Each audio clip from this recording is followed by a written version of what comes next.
الحمد لله العلي الأعلى، أحمده سبحانه، وأشهد أن لا إله إلا الله وحده لا شريك له، خلق فسوى وقدر فهدى. وأشهد أن سيدنا ونبينا محمدًا عبده ورسوله، نبي الرحمة والهدى. اللهم صل وسلم على عبدك ورسولك محمد وعلى آله وصحبه الأئمة الأبرار النجبا، والتابعين ومن تبعهم بإحسان إلى يوم البعث والنشور والجزاء.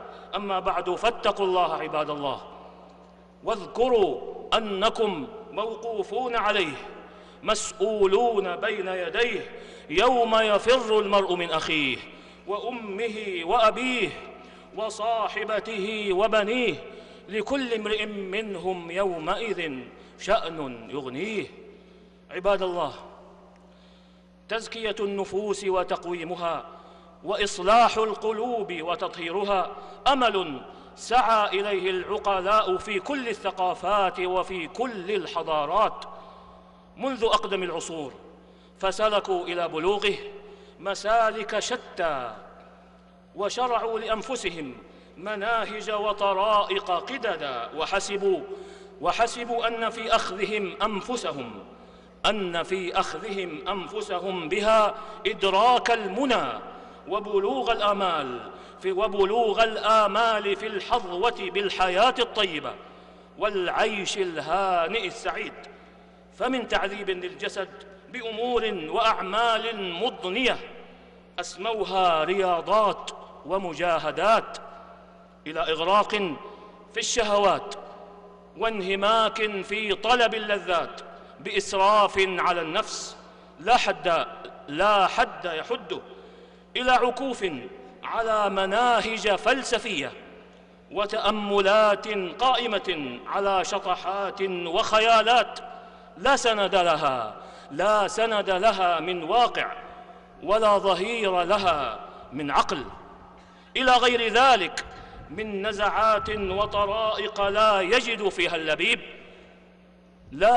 فيها اللبيب ضالته ولا يبلغ منها بغيته، غير أن كل من أوتي حظاً من الإنصاف ونصيباً من حسن النظر والبصر بالأمور لا يجد حرجاً في الإقرار بأن السعادة الحقة التي تطيب بها الدنيا وتطمئن بها القلوب وتزكو النفوس هي تلك التي يبينها ويكشف عن حقيقتها الكتاب الحكيم والسنة الشريفة بأوضح عبارة وأدقها وأجمعها في الدلالة على المقصود.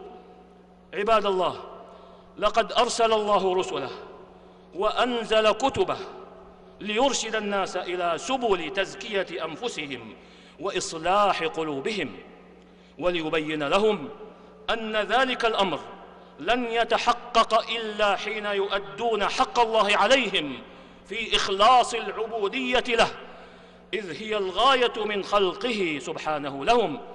وما خلقت الجن والإنس إلا ليعبدون ما أريد منهم من رزق وما أريد أن يطعمون إن الله هو الرزاق ذو القوة المتين. وقد جاء في كتاب الله وسنة رسول الله صلى الله عليه وسلم بيان الطريق إلى هذه التزكية التي جعل الله فلاح المرء مرهونا بها، وجعل الخيبة والخسران مرهونا بضدها، وهو التدسية، أي تخبيث وتلويث النفس وإفسادها بالخطايا. فقال سبحانه: ونفس وما سواها فألهمها فجورها وتقواها قد أفلح من زكاها وقد خاب من دساها.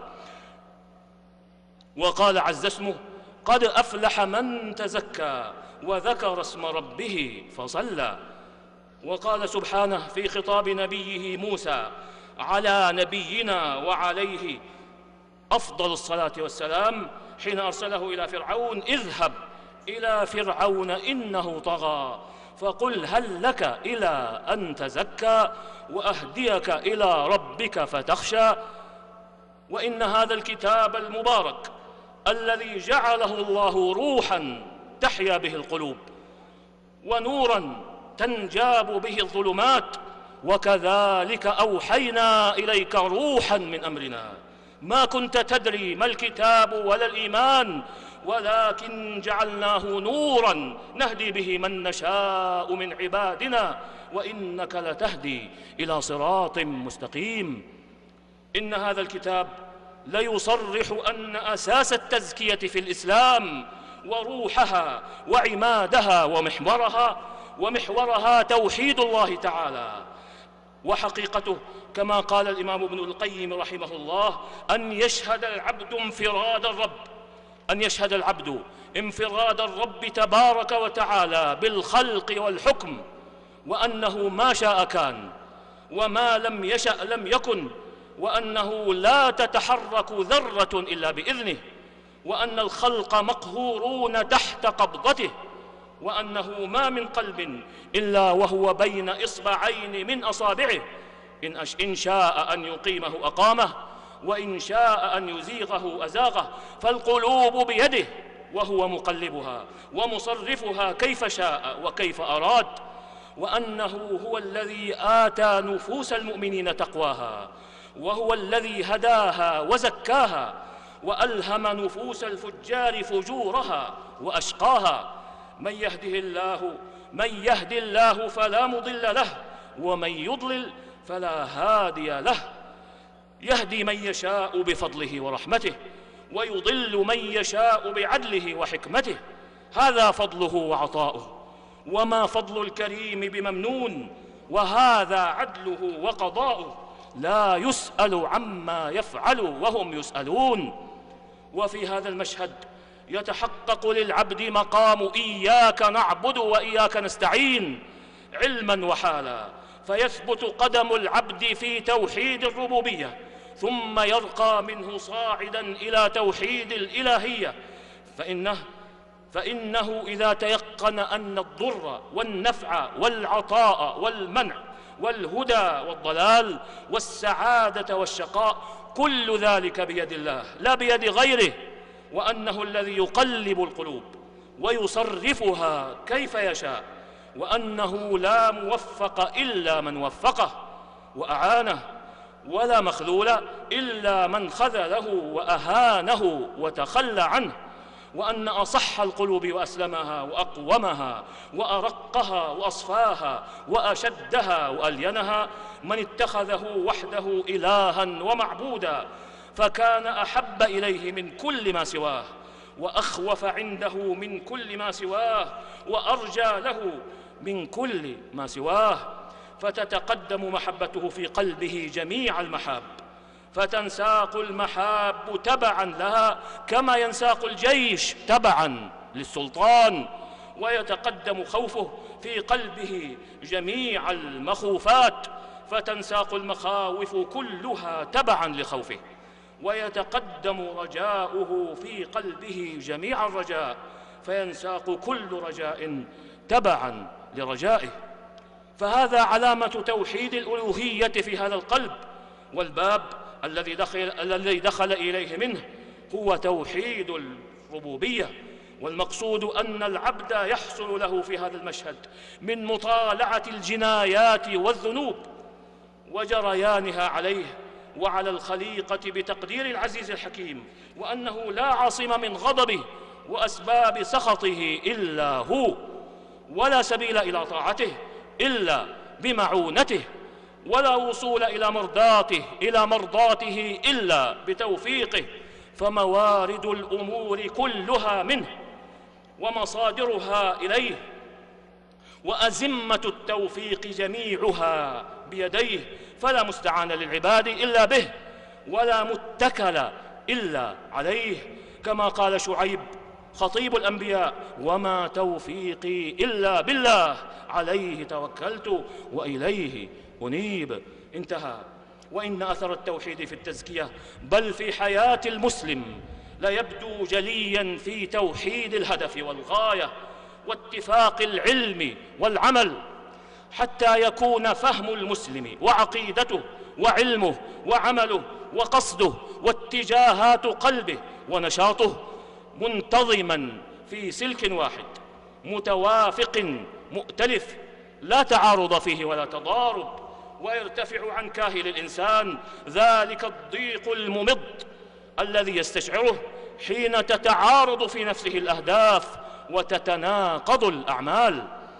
ومما يزكي النفوس أيضا تجديد الإيمان فيها على الدوام، إذ الإيمان يخلق كما تخلق الثياب. ولذا كان صحابة رسول الله صلى الله عليه وسلم يأخذ أحدهم بيد الآخر فيقول: تعال نؤمن ساعة، فيجلسان فيذكران الله تعالى.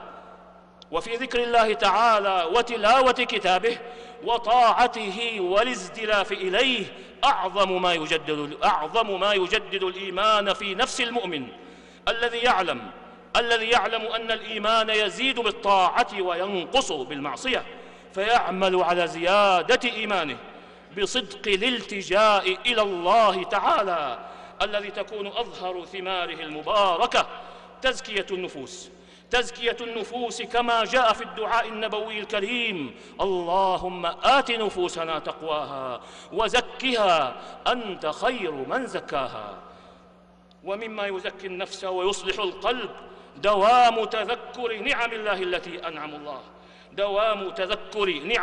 التي أنعم بها على عباده، فإن إحصاءها خارج عن مقدور البشر، كما قال تعالى: وإن تعدوا نعمة الله لا تحصوها إن الله لغفور رحيم. فإن هذا التذكر لهذه النعم يورث الذاكر لها كمال تعلق بربه وتمام توجه إليه وخضوعا وتذللا له سبحانه، فإن كل ما وهبه من حياة وصحة ومال وولد وجاه وغيرها إنما هو منة منه وفضل وإنعام أنعم به كيف ومتى شاء، ولو شاء لسلب ذلك منه متى شاء، فإنه مالك الملك كله، بيده الخير يؤتيه من يشاء ويصرفه عمن يشاء. ومعرفة ذلك ودوام تذكره باعث على معرفة العبد بعجزه وضعفه وافتقاره إلى ربه في كل شؤونه، غير أن تذكر النعم لا بد من اقترانه بالعمل الذي يرضاه الله ويحبه ويثيب عليه يوم القيامة، وحقيقته فعل الخيرات وترك المنكرات على هدى من الله ومتابعة لرسول الله صلى الله عليه وسلم، مع العناية الخاصة بالفرائض التي افترضها الله على عباده، إذ هي أحب ما يتقرب به العبد إلى ربه، كما جاء في الحديث إن الله تعالى قال: من عادى لي وليا فقد آذنته بالحرب، وما تقرب إلي عبدي بشيء أحب إلي مما افترضت عليه، ولا يزال عبدي يتقرب إلي بالنوافل حتى أحبه، فإذا أحببته كنت سمعه الذي يسمع به وبصره الذي يبصر به ويده التي يبطش بها ورجله التي يمشي بها، ولئن سألني لأعطينه ولئن استعاذني لأعوذنه. أخرجه الإمام البخاري في صحيحه من حديث أبي هريرة رضي الله عنه. ومما يزكي النفس أيضا أعمال القلوب، فإن القلب ملك الجوارح تصلح بصلاحه وتفسد بفساده، كما جاء في الحديث: ألا وإن في الجسد مضغة إذا صلحت صلح الجسد كله، وإذا فسدت فسد الجسد كله، ألا وهي القلب. أخرجه الشيخان في صحيحيهما من حديث النعمان بن بشير رضي الله عنهما. ومن أهمها وأعظمها نية المرء ومقصوده من كل عمل يعمله، فقد قال رسول الله صلى الله عليه وسلم: إنما الأعمال بالنيات وإنما لكل امرئ ما نوى، فمن كانت هجرته إلى الله ورسوله فهجرته إلى الله ورسوله، ومن كانت هجرته إلى دنيا يصيبها أو امرأة ينكحها فهجرته إلى ما هاجر إليه. أخرجه الشيخان في صحيحيهما. فاتقوا الله عباد الله، واتخذوا من كتاب ربكم وسنة نبيكم صلى الله عليه وسلم خير منهج لتزكية النفوس وإصلاح القلوب، ابتغاء رضوان الله واقتفاء لأثر الصفوة من عباد الله. أولئك الذين هداهم الله وأولئك هم أولو الألباب. نفعني الله وإياكم بهدي كتابه وبسنة نبيه صلى الله عليه وسلم.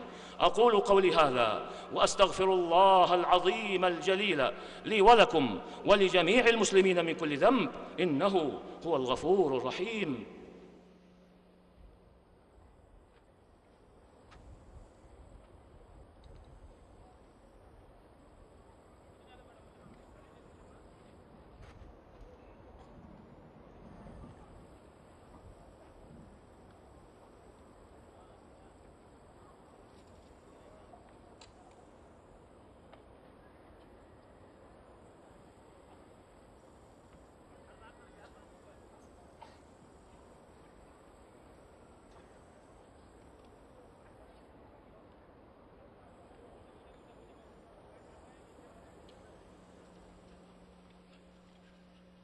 الحمد لله الولي الحميد الفعال لما يريد، أحمده سبحانه يخلق ما يشاء ويفعل ما يريد، وأشهد أن لا إله إلا الله وحده لا شريك له، وأشهد أن سيدنا ونبينا محمدًا عبد الله ورسوله صاحب الخلق الراشد والنهج السديد.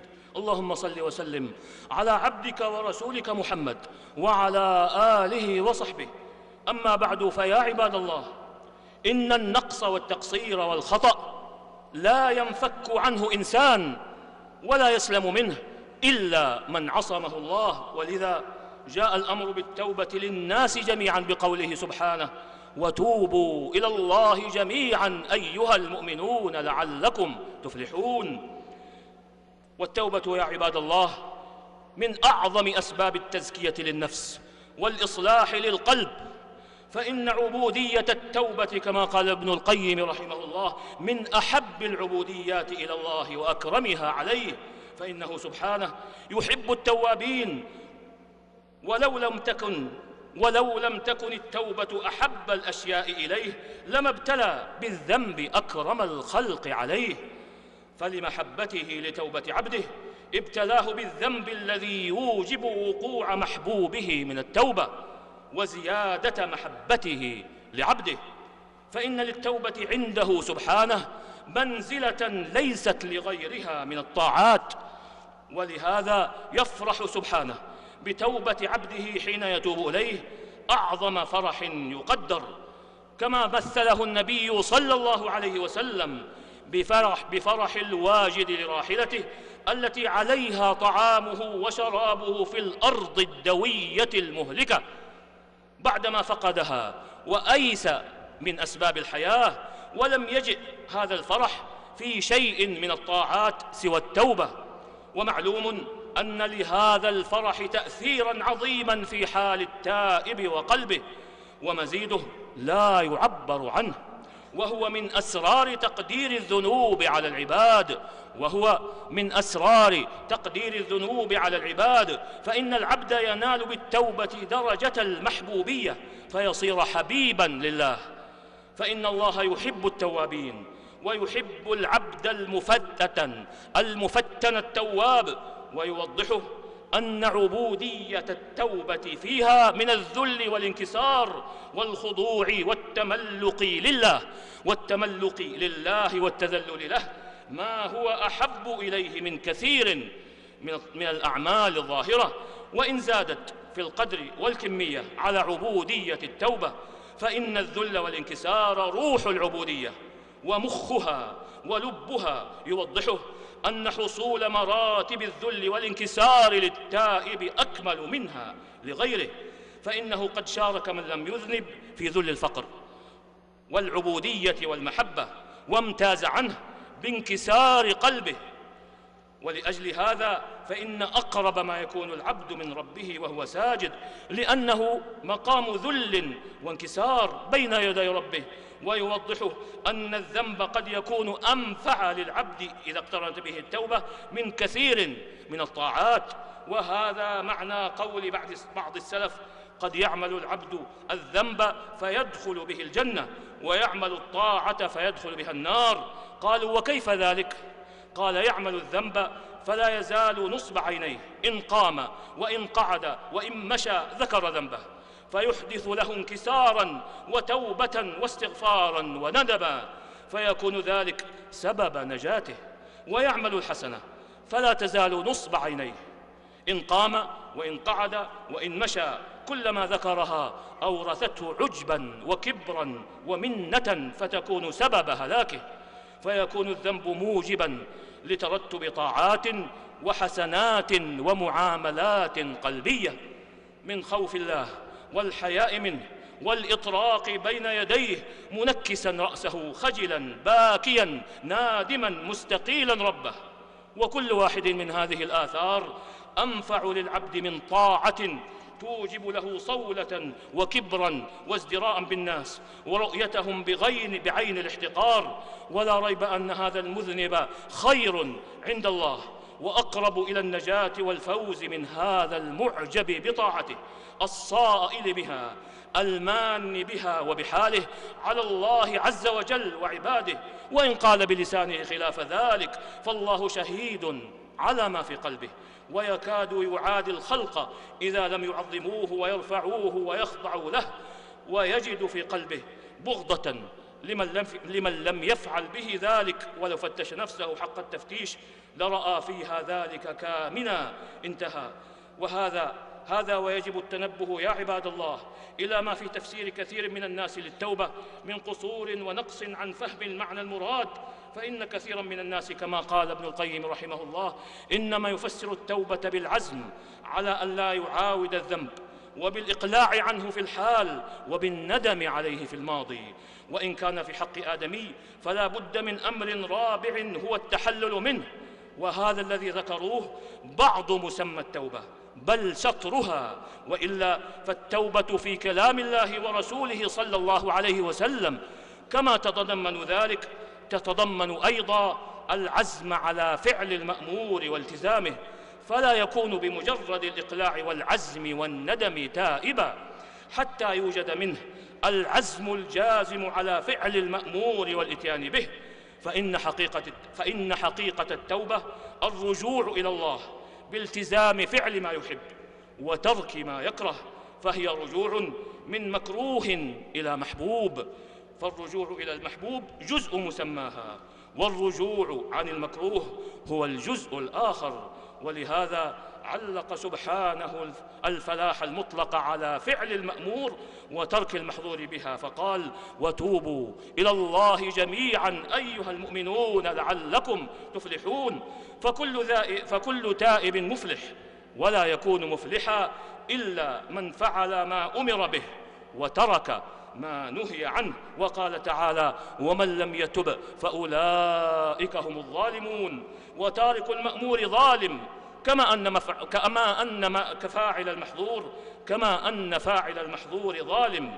وزوال اسم الظلم عنه إنما يكون بالتوبة من الأمرين معا، أي من ترك المأمور ومن فعل المحظور. فاتقوا الله عباد الله، وتوبوا إلى الله ابتغاء رضوان الله، وتأسيا برسول الله صلى الله عليه وسلم القائل: يا أيها الناس توبوا إلى الله فإني أتوب إليه في اليوم 100 مرة، فإني أتوب في اليوم إليه 100 مرة. أخرجه مسلم في صحيحه.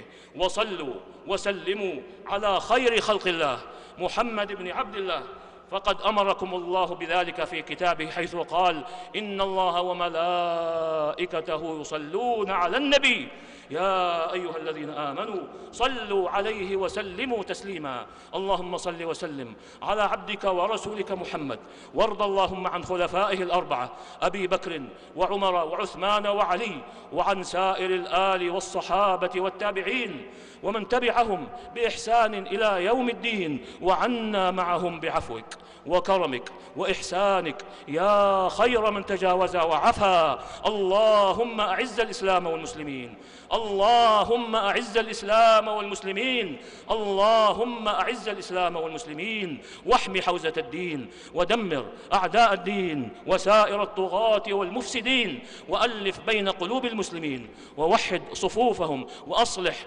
قادتهم، واجمع كلمتهم على الحق يا رب العالمين. اللهم انصر دينك وكتابك وسنة نبيك محمد صلى الله عليه وسلم، وعبادك المؤمنين المجاهدين الصادقين. اللهم آمنا في أوطاننا، وأصلح أئمتنا وولاة أمورنا، وأيد بالحق إمامنا وولي أمرنا، وهيئ له البطانة الصالحة، ووفقه لما تحب وترضى يا سميع الدعاء. اللهم وفقه ونائبيه وإخوانه إلى ما فيه خير الإسلام والمسلمين، وإلى ما فيه صلاح العباد والبلاد، يا من إليه المرجع يوم التناد. اللهم أحسن عاقبتنا في الأمور كلها، وأجرنا من خزي الدنيا وعذاب الآخرة.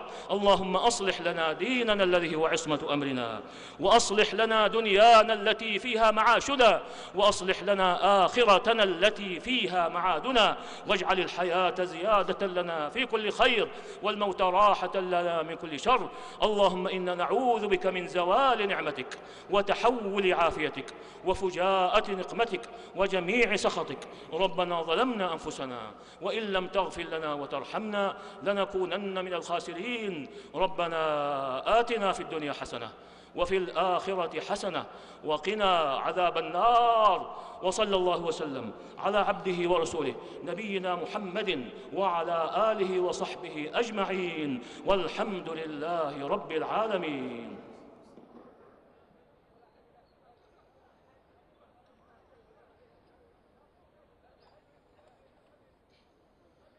الله أكبر، الله أكبر، أشهد أن لا إله إلا الله، أشهد أن محمدًا رسول الله. حي على الصلاة، حي على الفلاح، قد قامت الصلاة، قد قامت الصلاة. الله أكبر، الله أكبر، لا إله إلا الله. استووا أقيموا صفوفكم وسدوا الخلل، أتموا الصف الأول فالأول. الله أكبر، الله أكبر.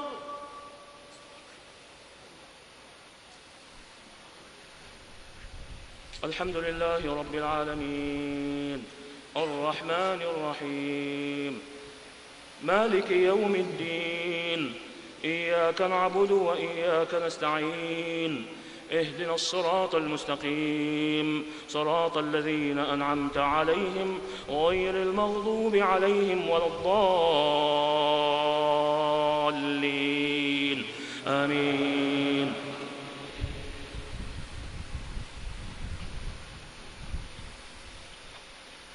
سبح اسم ربك الأعلى، الذي خلق فسوى، والذي قدر فهدى، والذي أخرج المرعى فجعله غثاء أحوى.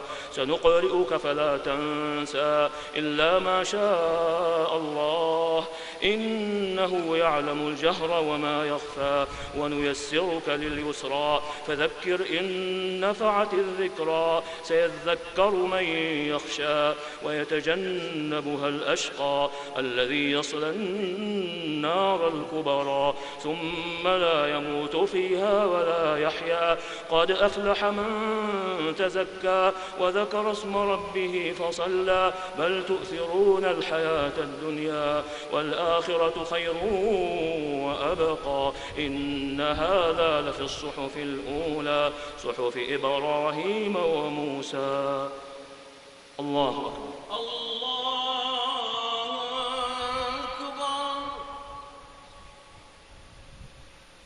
سمع الله لمن حمده. ربنا ولك الحمد.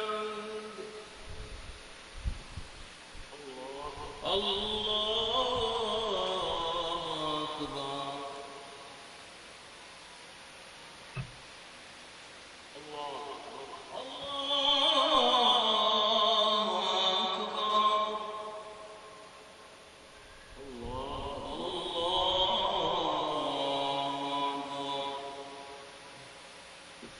أكبر. الله أكبر.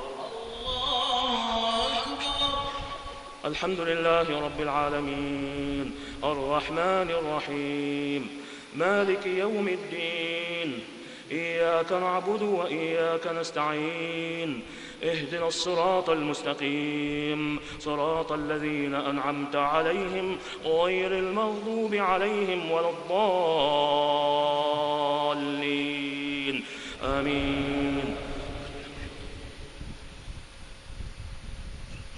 هل أتاك حديث الغاشية وجوه يومئذ خاشعة عاملة ناصبة تصلى نارا حامية تسقى من عين آنية ليس لهم طعام إلا من ضريع لا يسمن ولا يغني من جوع وجوه يومئذ ناعمة لسعيها راضية في جنة عالية لا تسمع فيها لاغية فيها عين جارية فيها سرر مرفوعة وأكواب موضوعة ونمارق مصفوفة وزرابي مبثوثة أفلا ينظرون إلى الإبل كيف خلقت وإلى السماء كيف رفعت وإلى الجبال كيف نصبت وإلى الأرض كيف سطحت فذكر إنما أنت مذكر لست عليهم بمسيطر إلا من تولى وكفر فيعذبه الله العذاب الأكبر إن إلينا إيابهم ثم إن علينا حسابهم. الله أكبر.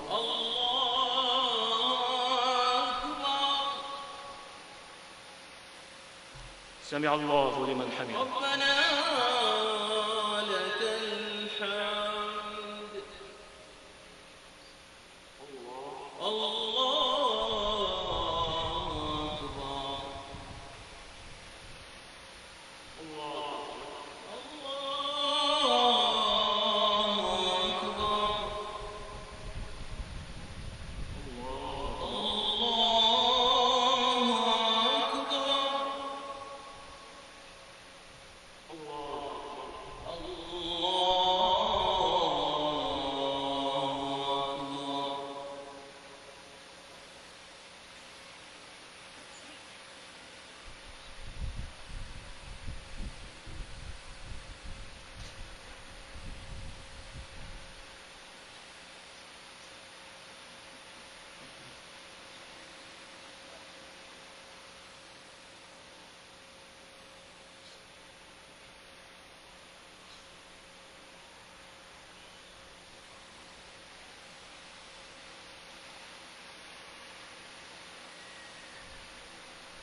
السلام عليكم ورحمة الله. السلام